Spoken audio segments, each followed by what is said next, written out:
औज़ुबिल्लाहिमिनश्शैतानिर्रजीम बिस्मिल्लाहिर्रहमानिर्रहीम। हज़रत अबू बकर सिद्दीक़ रज़ियल्लाहु तआला अन्हा का मुसलमानों को जहाद के बारे में तरग़ीब देना।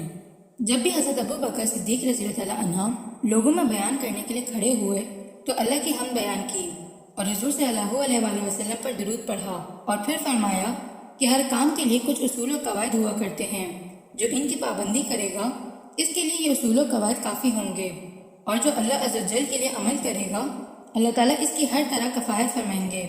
तुम पूरी तरह मेहनत करो और एतदाल से चलो, क्योंकि एतदाल से चलना इंसान को मकसूद तक जल्दी पहुंचा देता है।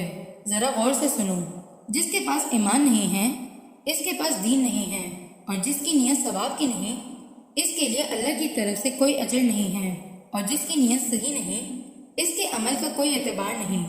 गौर से सुनो, अल्लाह की किताब में जहाद फी सबीलिल्लाह का इतना सवाब बताया गया है कि इतने सवाब के लिए तो हर मुसलमान के दिल में जहाद के लिए वक्फ हो जाने की तमन्ना होनी चाहिए।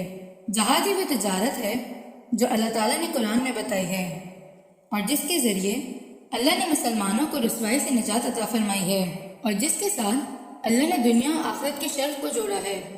सदक़ल्लाहुल अज़ीम।